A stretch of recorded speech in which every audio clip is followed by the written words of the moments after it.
E aí pessoal, tudo bem? Estamos de volta, com a nossa Física A e dessa vez a gente vai encerrar o nosso conteúdo, que é a aula 12.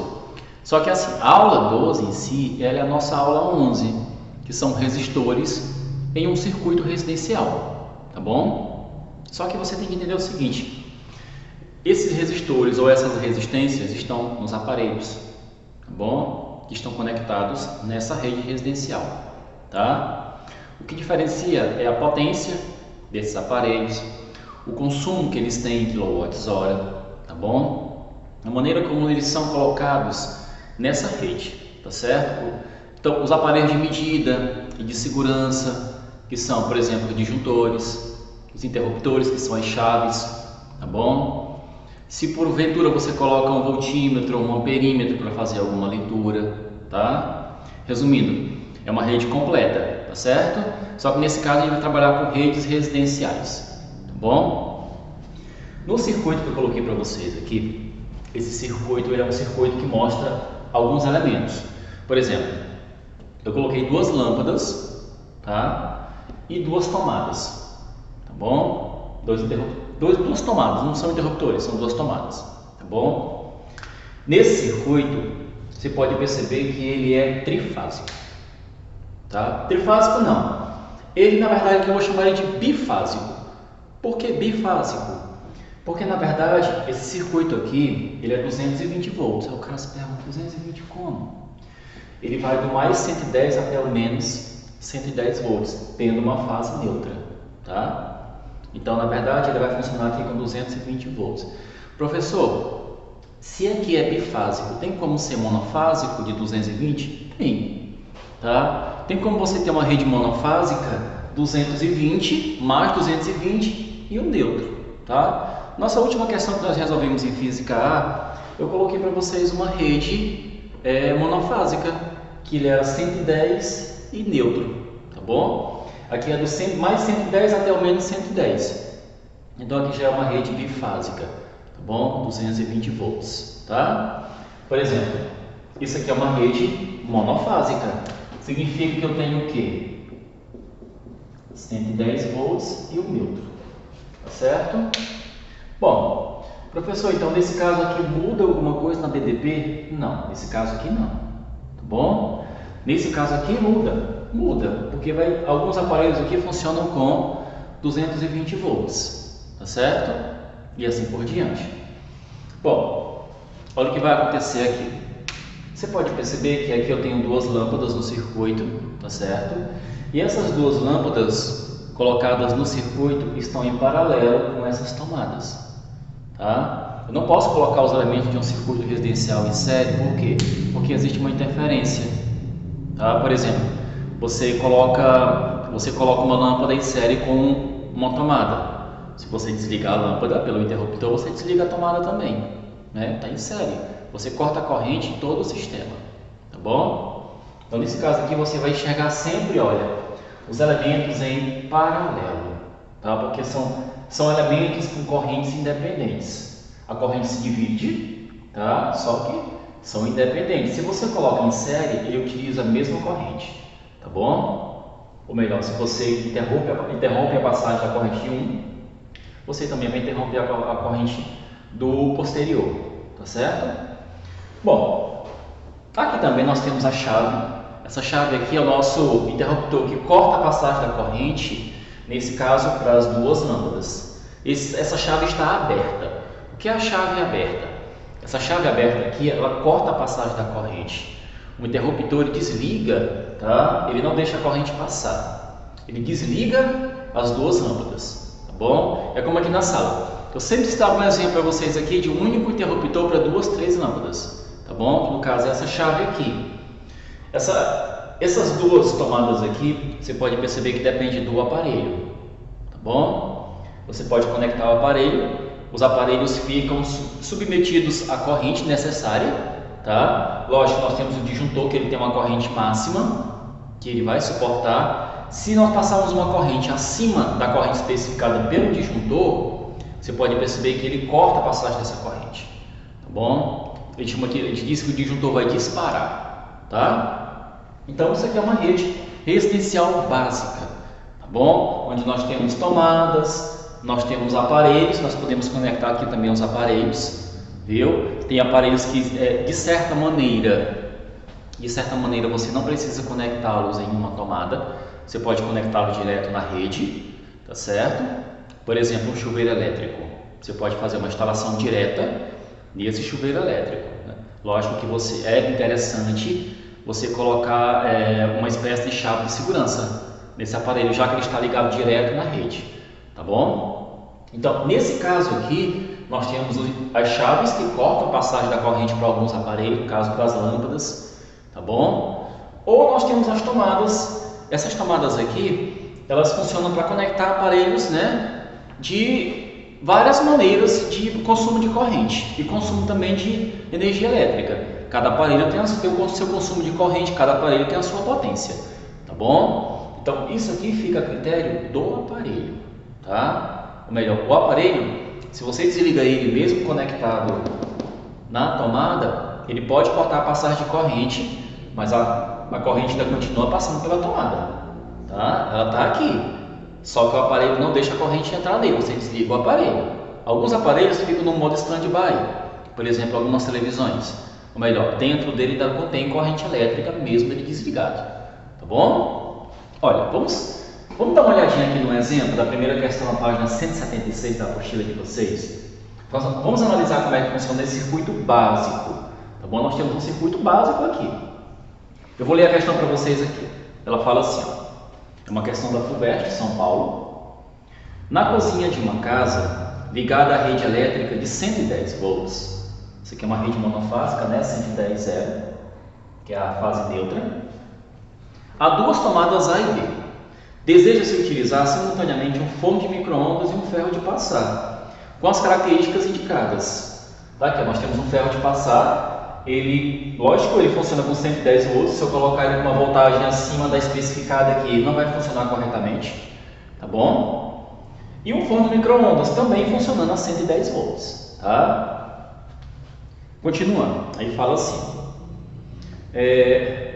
para que isso seja possível, é necessário que o disjuntor dessa instalação elétrica seja de, no mínimo, esse disjuntor aqui é um dispositivo de segurança, tá? Ele tem uma corrente máxima para não deixar o circuito absorver uma corrente máxima, causando assim um curto-circuito, causando um incêndio e assim por diante, tá bom?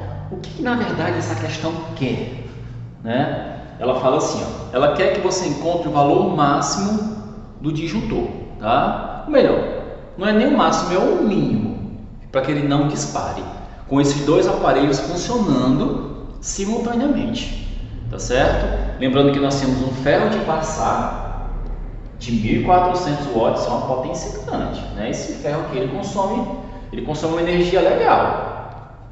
E nós temos um micro-ondas do 920 watts, e também micro-ondazinho aqui consegue puxar uma energia bacana, né? Você pode perceber que esses dois aparelhos aqui, eles são vilões, porque eles consomem muita energia. Você não pode utilizá-los num tempo prolongado, tá? Você vai pagar uma conta de energia no final do mês gigantesca, tá certo? E aí, vamos fazer o cálculo aqui? Bom, professor, eu quero achar a corrente que passa por aqui, cara. O que eu faço? Essa corrente, ela sai daqui, olha. Tá bom? Ela passa pelo disjuntor, tá? E passa pelos aparelhos. Eu quero achar a corrente máxima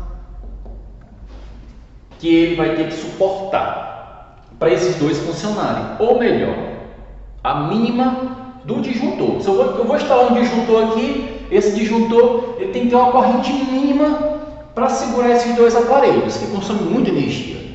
Se eu colocar um disjuntor com um valor muito abaixo, na hora que eu ligar os dois juntos, o disjuntor corta a passagem da corrente, desliga tudo. Tá? Isso vai ser um incômodo para você. Então, o que você vai fazer? Vamos calcular a corrente que cada um deles consome. Aí você vai calcular essa corrente total. Tá? Essa corrente total é a corrente da tomada A mais a corrente da tomada B. Eu vou ligar o ferro de passar na tomada A e o micro-ondas na tomada B. Vamos lá? Bom, como é que eu faço para achar essas correntes? Muito simples. A fórmula do π. Qual a fórmula do PUI? Né? Potência é a DDP multiplicado pela corrente. A potência desse aqui é 1400. 1400 é igual a 110 vezes I. Então fica I igual, vou cortar os zeros, né? Terceiro eu gosto de cortar um zero também. Aí fica 140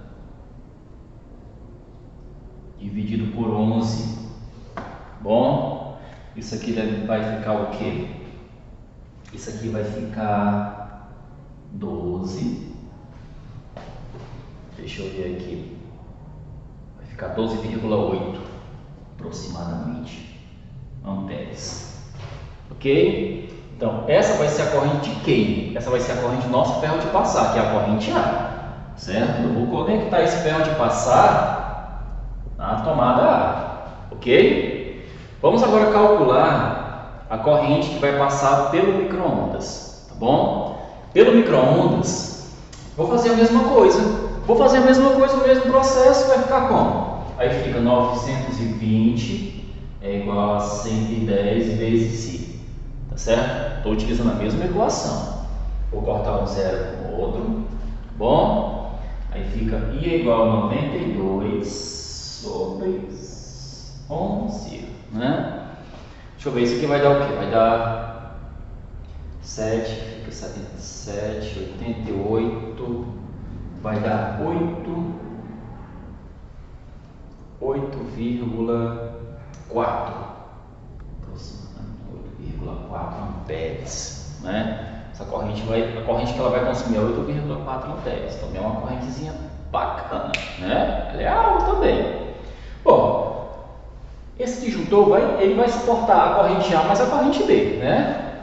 É a corrente A e aqui nós temos a corrente B, ok? Então, a corrente total vai dar o quê? Vai dar 12,8 mais 8,4, né? Então essa corrente total vai dar o quê? Vai dar 21,2 amperes. Pronto, é a corrente que esses dois vão consumir, tá certo? Professor, vai consumir 21,2 amperes. Cara, eu não tenho aqui alternativa. Dê uma olhadinha aí na sua apostila. Eu não tenho alternativa. Eu tenho a letra A. A letra A me especifica que é 10 amperes. A letra B me especifica que é 15 amperes. A letra C é 25 amperes. E a letra D, deixa eu ver aqui. Letra A 10, aqui é 15. A letra C é 20 amperes, 25 amperes, a letra E 30 amperes, galera, né? Tá aqui, olha, você pode perceber que é 10, 15, 20, 25 e 30, tá bom? Tá aí no seu material. Qual é o disjuntor que você escolheria? O mínimo, né? Bom, eu não posso escolher o 10, é um disjuntor muito baixo, ele vai disparar. O 15 também eu não posso escolher, ele vai disparar também. O 20 também vai disparar. Tá certo? Eu preciso de um disjuntor que suporte 21,2. O mais próximo que eu tenho aqui nas alternativas é a letra D. Professor, por que não pode ser a letra E? É uma corrente muito alta. Se ela é muito alta, o que vai acontecer? O disjuntor ele vai passar, deixar a corrente passar. E pode acontecer uma espécie de curto-circuito, um problema na rede. Por que isso pode acontecer? Porque na verdade você colocou um disjuntor muito alto, tá? Para os aparelhos que são duas tomadas, tá bom? Pode acontecer uma sobrecarga no sistema, tá certo? E o disjuntor não dispara, porque você colocou um disjuntor bem acima do especificado, tá certo?